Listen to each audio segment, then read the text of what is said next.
एक गांव में पुट्ठा अपनी माँ शीला और पत्नी शर्मीली के साथ रहता है। पुट्ठा अपने नाम की तरह दिमाग से भी पुट्ठा और आलसी और बुद्धू है। एक दिन सुबह के 8 बज गए। पुट्ठा की पत्नी शर्मीली ने उसे उठाया। अजी सुनते हो, सुबह हो गई है, अब तो उठ जाइए। सूरज सर पर चढ़ाया है, कब उठोगे? ये तो रोज होती है, मुझे सोने दो। मैं तुमसे रोज कहता हूँ कि मुझे मत जगाया करो। हाँ, इतनी देर तक कोई नहीं सोता है, सभी उठकर अपने अपने काम पर चले गए हैं। मैं रोजाना काम पर जाता हूँ और फिर तुम दोनों की डांट भी खाता हूँ, इसलिए मेरा काम पर ना जाना ही अच्छा है। हाँ। तभी उसकी माँ शीला आई और कहा, अरे उठ जा मेरे लाल, उठ जा। जीवन चलाने के लिए कमाना बहुत जरूरी होता है। और इस सूरज से कहो थोड़ी देर से आया करे। अभी तो सोया था। करवट लेते ही तुम दोनों शुरू हो गई। ठीक है माँ, मैं काम पे जा रहा हूँ। जल्दी से नाश्ता कर और कुछ काम देख। माँ, आप मुझे छोटा बच्चा समझती हैं, लेकिन मैं बहुत समझदार हूँ। आज मुझे कोई भी पागल नहीं बना सकता। हाँ, ये बहुत अच्छी बात है, लेकिन फिर भी संभल कर जाना। लेकिन ध्यान से जी, आपके भोंदूपन का सब लोग फायदा उठाते हैं। पुट्ठा गांव में काम तलाशने गया।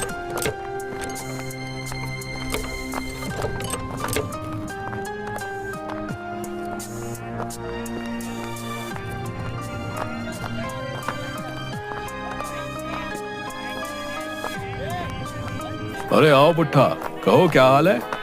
अरे लाला जी, एकदम चकाचक हूँ। कुछ काम वाम कर लिया करो। क्या बोले जा रहा है पुट्ठा? पूरा पागल हो गया है क्या? यहाँ दुकान पर क्या झक मार रहा हूँ? काम ही पर हूँ। अरे लाला, थोड़ी सी जुबान फिसल गई है। मैं आपके पास काम की तलाश में आया हूँ। मेरे लायक कोई काम हो तो बता दीजिए। सारा गांव जानता है तुम एक नंबर के भोंदू हो भोंदू। मैं तुमको काम दे दूंगा, लेकिन तुम नुकसान करके आ जाओगे। भोंदू होता तो इतनी सुबह काम की तलाश करता क्या? अब मैं समझदार हो गया हूँ और अब कोई नुकसान नहीं करूंगा। हाँ, ये बात तो सही कही। दुकान में रखी रखी ये रजाइयां सड़ जाएंगी। इस बुद्धू से ये काम ही करवा लेता हूँ। लगता है मोटा काबू में आ गया। शर्मीली और माँ बिना बात के रोज ताने मारती है। देखो मैंने कैसे अपनी बुद्धि चलाई। ये बहुत अच्छी बात है। ठीक है, मैं तुम्हें 2 रजाई देता हूँ, तुम इनको बेच कर आओ। और हाँ, ध्यान रहे कि 1000 रुपए के बेचने, इससे कम में मत बेचना। और दोनों रजाई बेचने के बाद तुम मुझे 2000 रुपए ला कर दोगे, फिर मैं तुमको आज की दिहाड़ी दे दूंगा। अरे वाह, आप बिल्कुल फिक्र मत करिए, मैं पूरे 1000 रुपए में बेचूंगा। पुट्ठा दोनों रजाइयां उठाकर गांव में चला गया। रजाई ले लो, रजाई। बहुत अच्छी अच्छी रजाई। ये ठंड से बचाए, गर्मी बढ़ाए। और नरम नरम रजाई।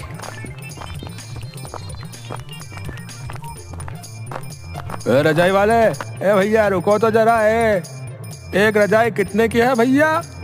पहले आप रजाई देख लीजिए, एकदम नरम रजाई है और दाम भी बढ़िया। हाँ हाँ भाई, दिखाओ दिखाओ। ये देखिए, ये बहुत अच्छी रजाई है। आप इसे लेकर चाहे रेगिस्तान में चले जाओ, बिल्कुल ठंड नहीं लगेगी, बता रहे। भरी गर्मियों में आपको इस रजाई की जरूरत पड़ेगी। हाँ, रेगिस्तान में? शायद ये आदमी एक नंबर का बुद्धू है। इसका अभी पपलू बनाता हूँ, तभी ऐसी बहकी बहकी बातें कर रहा है। अच्छा भाई, ये इतनी अच्छी रजाई है क्या? हाँ हाँ भैया, मालिक ने बस मुझसे 2000 रुपए लेकर ही वापस आने को कहा है। हाँ, फिर तो मुझे दोनों रजाई दे दो, लेकिन मैं तुमको 1500 रुपए ही दूंगा। नहीं नहीं भैया, ऐसा कैसे? अरे क्या हुआ, इससे ज्यादा की नहीं है, मैं इतने में ही खरीद सकता हूँ। नहीं नहीं, मालिक ने बोला था कि 1000 में ही बेचनी है, इसलिए मैं 1000 में ही दूंगा।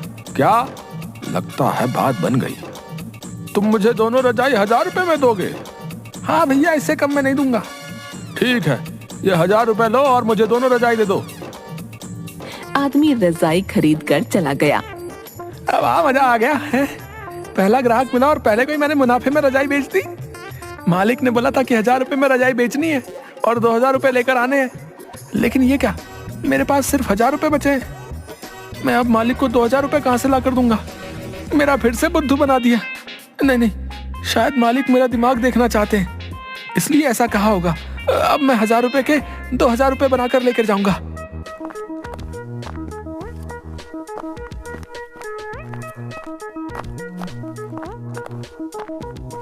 पुट्ठा जेब में 1000 रुपए लेकर घूमता रहा, लेकिन उसे कोई तरीका नहीं सूझ रहा था। मैं अब क्या करूंगा, मुझे कुछ समझ में नहीं आ रहा है। अरे भाई, तुमने एक आदमी को देखा जो रजाई लेकर जा रहा हो? भाई, अभी थोड़ी देर पहले तुम ही तो रजाई लेकर जा रहे थे। अरे बुद्धू हो क्या? मैंने किसी और को देखा तुमने? नहीं भाई, नहीं देखा, लेकिन हुआ क्या है? आज दोबारा कोई बुद्धू बना गया क्या है? भाई, वो मेरी एक रजाई फ्री में ले गया, मुझे बातों से बेवकूफ बना गया। उसकी भी जरूरत नहीं पड़नी थी उसे, क्योंकि तुम तो हो ही बेवकूफ। पुट्ठा लाला की दुकान पर। अरे आओ आओ पुट्ठा, बहुत जल्दी ही तुमने 2 रजाइयां बेच दी। लाओ, मेरे 2000 रुपए दो। इतने ही मिले हैं लाला, आपकी रजाइयां थोड़ी पुरानी हो गई थी, इसलिए 1000 में ही बेच दी। सच सच बताओ, नहीं तो अच्छा नहीं होगा। मेरा बुद्धू बना रहे हो।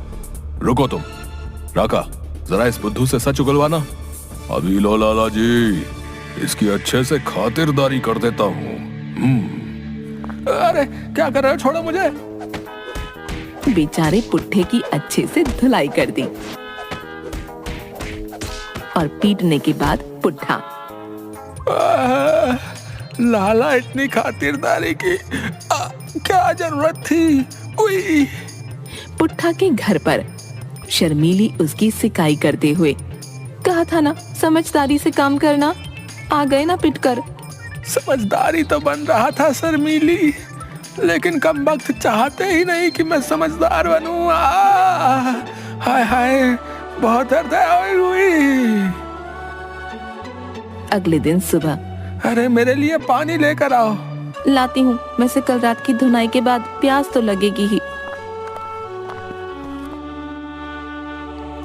वो कल वाली बात छोड़ो, समझी? अब देखना, पुट्ठा बिल्कुल बदल गया। हाँ, इसलिए मुझसे ज्यादा सवाल जवाब मत करो। हाँ ठीक है, आज भी कहीं जाओगे बुद्धू बनने के लिए? अब पुट्ठा को बुद्धू बनाना नामुमकिन नहीं, बल्कि मुमकिन है। शायद आप कुछ उल्टा बोल गए हो। बुद्धू की समझदारी किसी से देखी नहीं जा रही है। ओह, समझ गई। आज ध्यान से ये काम करके आना। ये कुछ रुपए डाक खाने में जमा करवा देना और ये 100 रुपए का राशन लेते आना, समझे? ठीक है माँ, मुझे आशीर्वाद दो। हाँ दे दो, ताकि आज फिर इनका कोई बुद्धू बनाकर भेज दे। पुट्ठा गांव के बाहर से जाता हुआ। तभी उसे एक पुराना दोस्त सुकड़ा मिल गया। अरे भाई, कैसे हो तुम? इतने दिनों बाद दिखे हुए हैं। अरे सुकड़े, तू कब आया शहर से? है बड़ा टेंच लग रहा है भाई। टेंच है, काला चश्मा, लाल कमीज, कहीं हीरो तो नहीं बन गया भाई तू बता दे भैया, पहले से सुधरा या वही हाल है अभी भी है? भाई अब तुझसे क्या छुपाऊं यार, जो भी काम करता हूँ सब बेवकूफ़ बना जाते हैं। ससुरा पूरे गांव में बुद्धू बुलाने लगे यार। अभी डाकघर जा रहा था, माँ ने कुछ पैसे जमा करवाने को दिए, लेकिन अब मैं सुधर गया हूँ। अब कोई मुझे बुद्धू नहीं बना सकता। हाँ, यही तो सुनना चाह रहा था। सुकड़ा का तो काम ही यही है, दूसरों को बुद्धू बनाने का। और आज तो बुद्धू अपने आप चल कर आ गया। अरे आज से तुम्हारा मजाक कोई नहीं बना पाएगा, है? तुम्हारा दोस्त जो वापस आ गया भैया, मेरे पास तुम्हारे लिए कुछ खास है। आज इसको लूट लेता हूँ, अच्छा मौका है। क्या हुआ भैया, आपके पास मेरे लिए कुछ खास है क्या? है क्या है वो, बताओ बताओ। मैं तुमको एक ऐसा बीज दे सकता हूँ जिनको बोने के बाद सोना निकलेगा भैया। हाँ क्या, सच में? और नहीं तो क्या, मैं झूठ बोल रहा हूँ? अगर तुम सोने के बीज नहीं खरीदना चाहते हो तो कोई बात नहीं, मैं किसी और को बेच दूंगा। नहीं, सोने के बीज मुझे दे दो, मैं तुमको सारे रुपए देता हूँ। ठीक है, ये 1 किलो सोने के बीज हैं, अपने खेत में जाकर बो दो, सोने के पेड़ बाहर निकल आएंगे। लेकिन तुम इनका ध्यान भी रखना और समय पर पानी भी लगाना पड़ेगा भैया। हाँ, मुझे ये बीज गेहूं के क्यों लग रहे हैं भैया? अरे मैंने ये जानबूझकर गेहूं के रंग के बना दिए हैं। तुम खुद सोचो कि अगर सबको पता होगा कि ये सोने के बीज हैं, तो सब खरीदना चाहेंगे कि नहीं? इसलिए मैं ये छुपा कर रखना चाहता हूँ, ठीक है? धन्यवाद भैया, ये आपने मुझे दे दिए। अब मैं घर जा रहा हूँ, मैं कल इनको बो दूंगा। है और घर की तरफ आते हुए पुट्ठा। अब देखना माँ और शर्मीली, सबको मेरी बुद्धिमानी पर नाज होगा। हाँ, और वो भी क्यों ना, पुट्ठा तुमने काम ही इतनी होशियारी का किया है, अपने दोस्त सुकड़ा को बातों में फंसाकर उससे सोने के बीज ले लिए। अरे पुट्ठा वाह बेटा, इतनी देर में आया है। माँ आज खुशी का दिन है, आज मैंने बहुत बड़ा काम किया है। ऐसा क्या किया है? मुझे सोने के बीज मिले, मैं कल सुबह खेत में सोने के बीज बो दूंगा और फिर हम बहुत जल्दी अमीर हो जाएंगे। हाँ। लगता है आज सच में पागल हो गया है। बहू, अरे ओ बहू, कहाँ गई? इसको पानी पिलाओ। हाँ माँ। इससे अच्छा सुबह घर से बाहर काम पर नहीं भेजते तो ज्यादा अच्छा रहता, लेकिन अब पागलपन का इलाज करना पड़ेगा। हमारे पास इतने पैसे भी नहीं हैं। अब हमें पैसों की जरूरत नहीं है, क्योंकि अब तो हमारे खेत में सोना हो गया, सोना।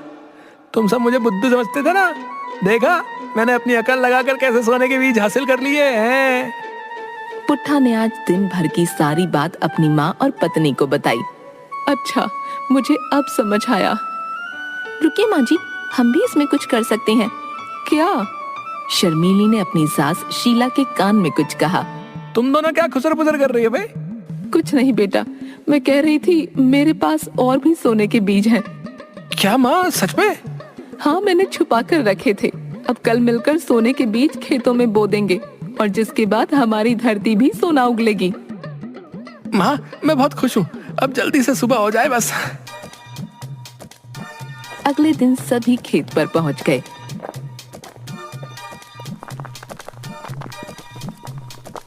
और पूरे खेत में गेहूं बो दिए, लेकिन पुट्ठा उसे सोना समझ रहा था, इसलिए उसकी खुशी का कोई ठिकाना नहीं था। अब सोने के बीज बो दिए हैं, लेकिन तुम ये बात किसी को मत बताना। हाँ माँ, मैं किसी को नहीं कहूँगा। हमें खेत की सिंचाई, नराई करनी होगी और पशुओं से देखभाल भी करनी होगी। माँ, आप बेफिक्र रहो, मैं अब सारा काम खुद देख लूंगा। पुट्ठा खेत में मेहनत करने लगा। शर्मीली खेत में ही पुट्ठा को खाना देकर आती। पुट्ठा ने अब सबसे बातें करनी बंद कर दी थी, इसलिए कोई भी उसका फायदा नहीं उठा पा रहा था। पुट्ठा सिर्फ अपने काम पर ध्यान दे रहा था और इसी तरह 3-4 महीने बीत गए। पुट्ठा की माँ शीला खेत पर आई। माँ, हमारे साथ धोखा हुआ है। क्या हुआ है बेटा? सब कुछ तो ठीक चल रहा है। माँ, आप खेतों में देखो, सोने की नहीं बल्कि गेहूं की फसल आई। तो फसल पकने वाली है, तुम इसके अंदर देखना कि सोना ही निकलेगा। माँ, आप भी बुद्धू बनाने लगी हो। कई बार कोई हमारा नुकसान करके खुश होता है, लेकिन वो जानता नहीं है कि उसने अनजाने में ही एक नया रास्ता दिखा दिया है। तुम फसल पकने तक इंतजार करो। शीला चली गई। पुट्ठा फिर काम पर लग गया। खेत में फसल का सारा काम हो गया, लेकिन खेत में गेहूं के ढेर लगे थे। शीला ने पुट्ठा से कहा, बेटा शायद हमारे साथ सच में धोखा हो गया। यहाँ तो सोना नहीं है। नहीं माँ, मुझे समझ आ गया कि असली सोना यही है और अब से मैं यही काम करूंगा और कोई पागल भी नहीं बना पाएगा। पूरा परिवार खुश हुआ और खेती करने लगा। सभी खुशी खुशी रहने लगे।